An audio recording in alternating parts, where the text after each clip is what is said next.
Vladimír Raffel was a Czech psychiatrist and one of the proponents of science fiction in Czechoslovakia, who published a handful of collections in the late 1920s and then stopped publishing for the remainder of his life. Born in 1898 in Botice, the son of civil engineer František Raffel and his wife Anna Myslíková. Following the death of his father, the family moved to Žirovnice when Raffel was still a child. He studied both at home and abroad at French Montpellier, and only finished his medical studies in 1940.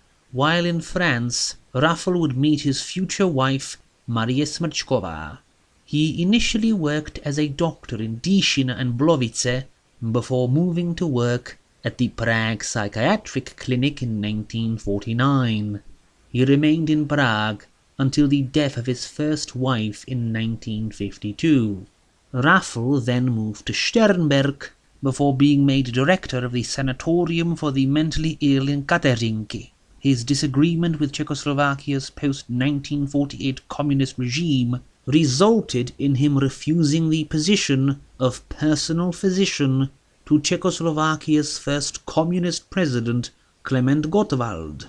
Despite Raffel being very left-leaning and a long-time a member of the Communist Party. Around this time, he also married his second wife, Yelena Bereznegovská, a Russian woman originally from Novocherkassk. However, Yelena would soon leave Raffel, and in 1963 he would marry his third wife, Maria Balonová. The pair would move to her father's house in Dolní Žleb, where Raffel would die in 1967. The first book published under Raffel's name was the collection Electrical Tales, which was published in 1927.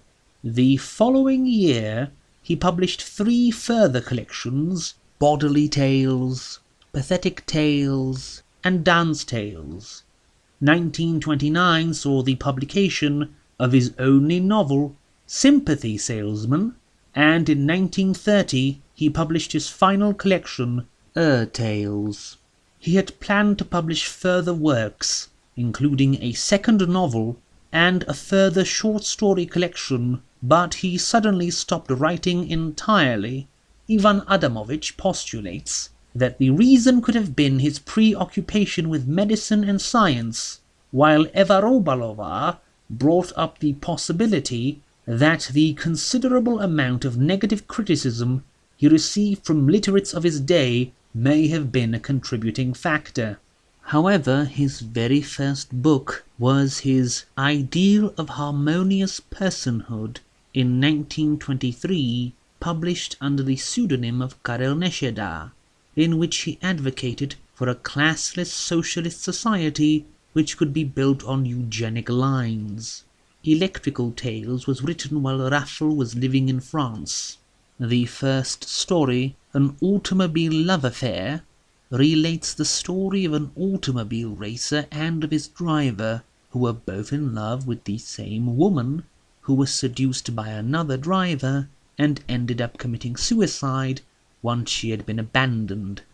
An Electrostatic Night is kind of a mess. It is one of 3 stories where the automobile racer from the first story, nicknamed Pneu, appears, though in this story he is completely incidental. Despite the double synesthesia, I can't describe it as anything else but as an amorphous mass of noise. A poet is introduced to a woman at a party and, well, amid a flurry of endless similes and pseudo-poetic language, she goes away and that's about it. Spring Bacteria, or The Seamstress and the Doctor, takes place in a dirty hovel built for poets, full of cats, drying sausages, and generations of rats.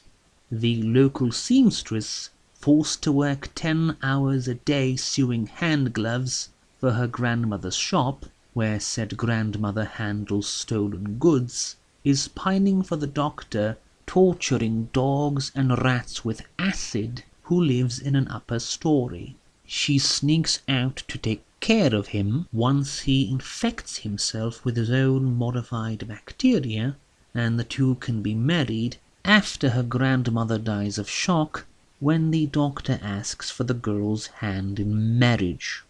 A standard ideal has a young athlete and confectioner who jumps off a bridge to save a drowning woman, and who thus wins a bet with the woman he is seeing at the time, which possibly may result in him feeling actual love for the first time, maybe. It's rather undeveloped and murky in the specifics for the most part. Dr. Adam is a story that very much showcases Raffel's continued occupation with eugenics. We have an ugly doctor who opens up a sanatorium where everyone, even the kitchen personnel, is highly educated and selected to be compatible, resulting in 4 weddings from amongst the staff, alongside that of the unlucky Pneu, who appears for the final time in this story.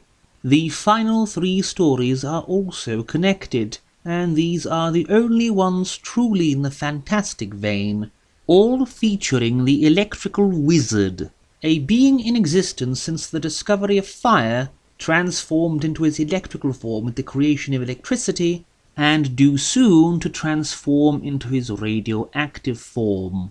The factory worker and the wizard concerns a poor factory worker, being a modern rendition of the Cinderella story, with the wizard giving her new clothes and resurrecting a dead film star to pilot a plane, the wizard having a propensity to resurrecting people in order to pilot him around, and brings her to a Hollywood party where she meets and becomes the wife of a noted film star. The Thief of New York concerns the eponymous thief, stealing from the rich and giving to the poor, being flown to the pole by the wizard in order to excavate undersea radium so they could heal a poor woman dying from cancer. The final story, Electric Galatea, is the most cynical of the stories, and has a bored rich man come to realize his lover does not actually care for him that much, so the wizard brings to life one of the statues that he has at his mansion, a beautiful woman who the man has to educate as to the workings of society, but who does not require food, and who in fact only requires to be fed electricity at midnight every single day. But one day a dancer distracts the protagonist, so he ends up 2 minutes late, and Galatea turns back into a statue. The wizard shows up again, promising to bring her back to life temporarily, but only in return for the protagonist's life, which she agrees to, being found in his bed the following morning, dead, with the lifeless statue of Galatea. The collection is certainly varied in terms of quality, though the second story is the only one that I would call outright bad.